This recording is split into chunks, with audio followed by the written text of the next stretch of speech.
Chapter 5. The Mind is Not All. We are trying to solve the problems that face us intellectually with the mind.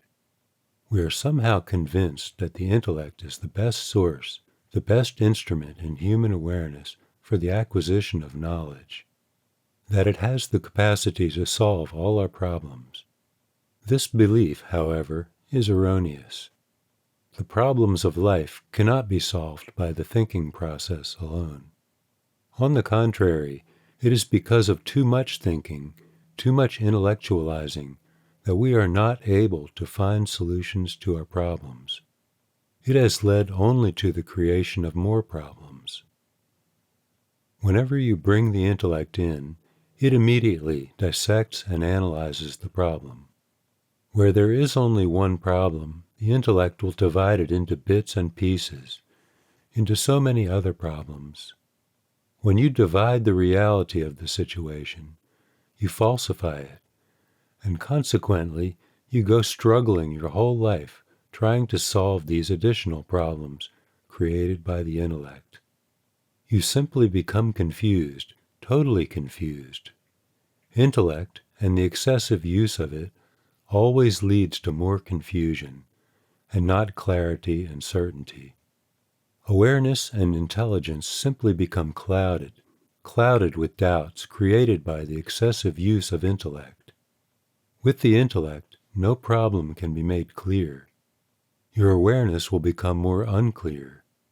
But if you could somehow leave the intellect aside, if you could suddenly transcend the mind and its mental processes, clarity and certainty will immediately flow into your awareness.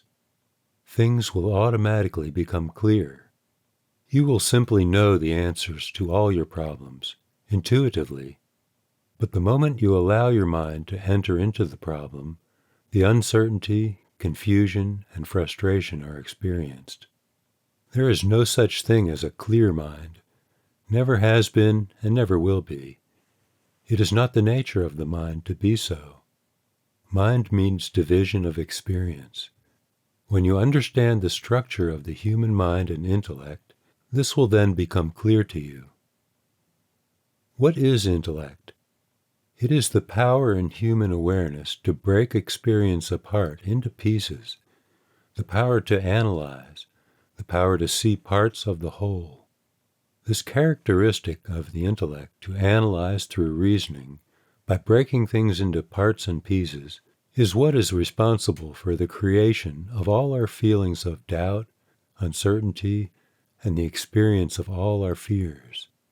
This may seem to be a strange and startling statement to many. We have always thought that the intellectual process contributes to the clarity and certainty of our conclusions about a thing, especially in the Western countries. But, in fact, it leads only to the growth of anxiety, doubt, and frustration. It does not contribute to the solving of any of the problems we are faced with in life. Yet, we do not give any attention to other faculties in human consciousness, with which we could solve all the problems we are confronted with, i.e., the faculty of human intuition. The capacity in human consciousness to pick up knowledge through the intuitive process has been dismissed as something which is simply an ephemeral hunch, something which occurs only once in a while, and then too by accident.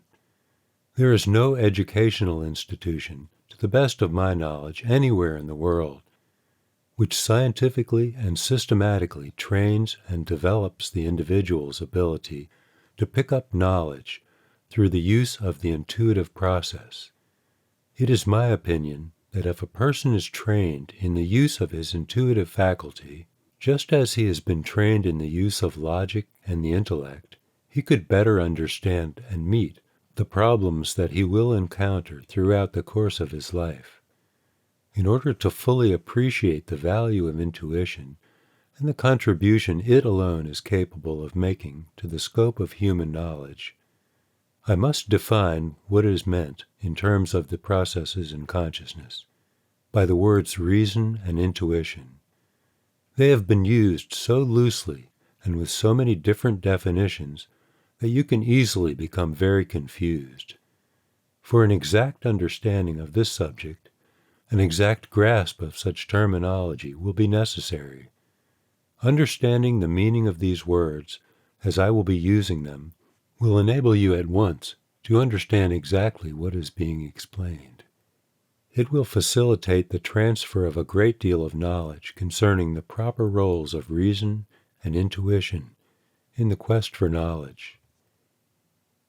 Reasoning is the capacity of the human mind, through the use of words organized in various combinations, to draw a logical inference about the experience with which they are associated. In the process of reasoning, there must always be some premise, some kind of empirical data which is already known, which reason can then use to reach a particular conclusion. The steps that are undergone in connecting the data given to the conclusion reached are called the steps of logic. Logic, inductive and deductive, is continuously being used by each of us in order to draw inferences and reach certain conclusions about our individual experiences and problems. This process is what is called reasoning. This particular mode or function performed by the human mind has been commonly considered to be the most accurate process available in human awareness for the acquisition of knowledge. In fact, we imagine that the mind can do nothing else except reason. However, this is not the case.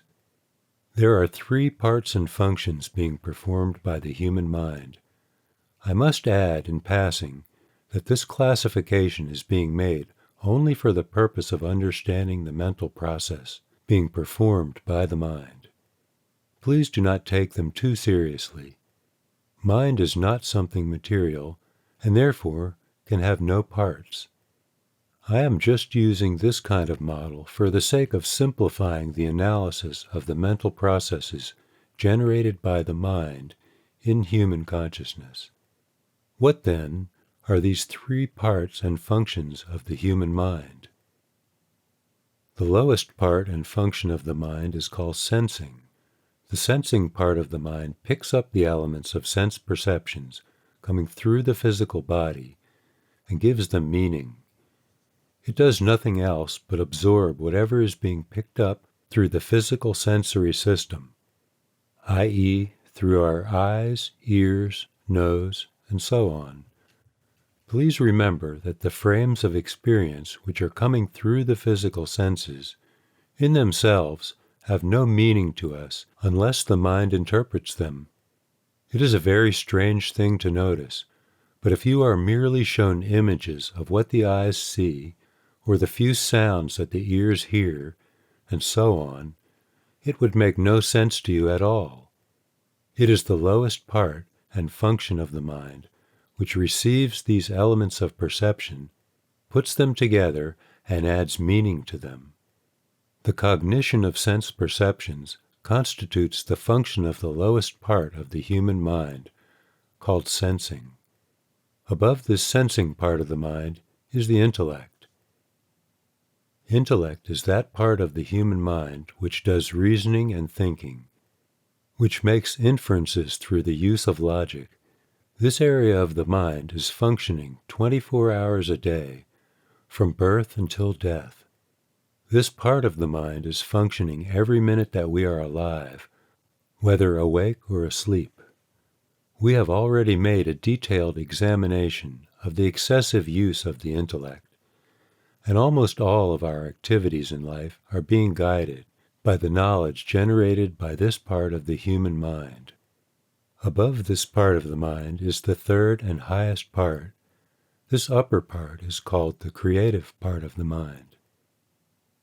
The creative part of the human mind rearranges the elements of sense perceptions, including the processes of reasoning that accompany them, and creates a new pattern of experience. This experience is then considered to be new and different. However, nothing new has really been created, except the pattern. What this part of the mind creates is simply a new pattern and design, and not the contents of the pattern. The design is new, but the elements in it always remain the same.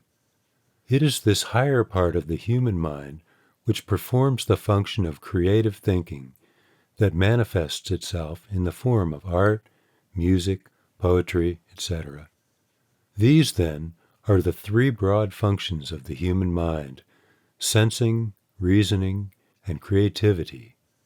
However, there is one serious flaw in each of these functions of the human mind, which makes it inadequate as a sole means of acquiring knowledge. All three of these mental processes are confined to a framework of time and space, and must obey the laws of causation, the laws of cause and effect. You cannot have sensing, you cannot have any experience of an event, unless it is placed in time and space. You cannot reason, use logic, or creativity without causality. The causal direction of the event must be known. Every event which occurs in the mental processes of the human mind is confined to the limitation of this framework of time, space, causation.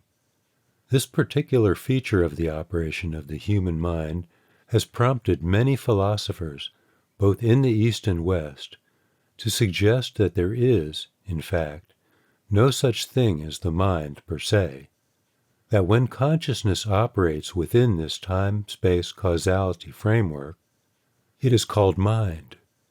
Mind, they claim, is merely a term which connotes the behavior of human consciousness as it operates in the time-space causality continuum.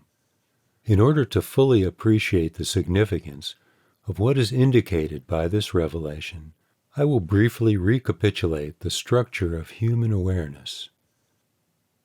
Human awareness, the capacity to be aware, consists of 5 broad levels. The lowest level is what we might call the physical level of awareness. This level of awareness arises from the identification we make with the physical body. We are continually identifying ourselves with this physical body, with that which cannot be me. What is mine cannot be me. By virtue of understanding this simple statement alone, when I say this is my body, then my body cannot be me. This is my body. I wear it, I possess it and use it, but it cannot be me. It is the same as when I say these are my eyes, my ears, my arms, my feet, and so on. It does not mean that I am these things. This mistaken identification of the self as being this physical body we are wearing constitutes the lowest level of human awareness. Our relationship with the entire world is based on the identification with the physical body at this lowest level of human awareness, i.e., father, mother, son, daughter, brother, sister, boss, friend, etc. All these relationships with the world we are experiencing are based on the identification with the physical body. When the mystics and philosophers speak about the lowest level of human awareness, they are referring to the awareness arising when consciousness is restricted to the physical body. Therefore, this body awareness, which we consider so important, is in fact the lowest level of human awareness. Next, above this, would be the awareness which arises when consciousness operates via the sensory system alone, unidentified with the physical body. But even when consciousness functions purely through the use of the sensory system, this awareness has also been mistakenly attributed to the physical body and its senses. For example, we feel that we are able to see only because we have these physical eyes, when in fact, even when these physical eyes are closed, we are still able to see. We are able to visualize our friends, our homes, children, and so on. Of course, you can say these things are not really there, that they are just being imagined, but I am not talking about whether they are really there or not. I am talking about the capacity to see. Vision, the capacity to see, to have sight. This capacity is not restricted to the physical eyes. It is not based on or does not arise from the physical eyes, yet we are always saying that we are able to see only when we use these physical eyes. The physical eyes can only see physical things, but we have the capacity to see things that are not physical. Can the physical eyes see our dreams or an abstract idea? The seeing is the same. Only that which is seen is different. The same is the case with hearing.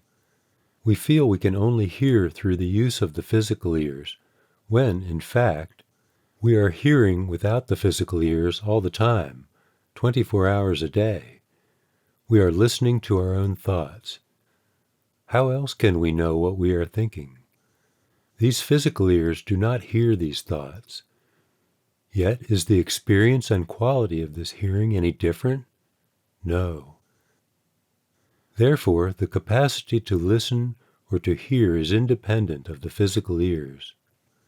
The case is exactly the same with each of the other sense perceptions. They all exist and function, per se, on their own, and independent of the physical body. The assumption that sensory perceptions are confined to the use of their respective organs in the physical body is an entirely mistaken notion, a myth. In fact, if we could somehow retain consciousness while eliminating our awareness of the physical body, we would still have experiences consisting of all the sensory perceptions. When we are able to develop the capacity to experience awareness through the sensory system, without the use of, or dependence on, the organs of senses located in the physical body, this would constitute the second level of human awareness, which is sometimes referred to as the astral level of awareness. Above this is the mental or causal level of human awareness. At the causal level of awareness, it is discovered that it is not necessary to divide experience into the different sensory perceptions. At the two lower levels of awareness, there was the illusion that unless experience is picked up through the physical senses, or is perceived independently with the astral awareness, there could be no experience of the world. But at this third level of awareness, we discover that the mind has the capacity to pick up experience without having to divide it into multiple sensory perceptions. For instance, consider the experience of abstract ideas. When we speak about various abstract concepts, we understand and know them without use of the sensory system of perceptions. The experience is direct. It is not seen, heard, touched, and so on. It is an experience that does not require the use of the senses. It is experienced directly through the mind. If you examine this phenomenon a little closer, you will find that all our experience can be directly grasped by the human mind. They need not be divided into sense perceptions.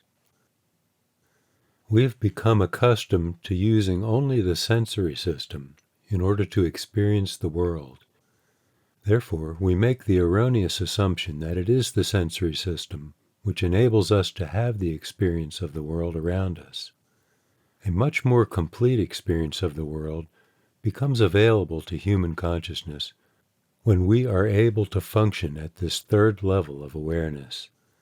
The fourth stage in the level of human awareness is when even the mind is not needed in order to have experience. It is the level of intuition, and we will explore it in detail in the next chapter. Finally, there is the fifth and highest level of awareness. It is discovered at this level of awareness that all the restrictions on human consciousness have been removed, except one, the limitation of individuation. Even when you are able to experience the world, independent of the physical body, the sensory system, and the mind itself, this intuitive experience is still an individual experience. This individuation itself becomes a restriction and limitation on human consciousness. At this fifth and highest level of awareness, the discovery is made that the entire scope of human experience is being experienced by only one experiencer, that there is only one conscious being, the Self. You transcend the experience of multiplicity, of individuality, of the illusion of the many. At this level of awareness, you discover the totality of consciousness. Then there is no such thing as individuality. I have given this very brief description of each of these levels of human awareness to remind you of man's capacity to have awareness at much higher levels, containing much higher knowledge, and to show you that the intellect, over which we take so much pride and so many pains, is not the only instrument and source for the acquisition of knowledge. Intellect belongs to the second part of the third level of human awareness, the level of the mind, the level at which human consciousness operates within the time-space causality framework.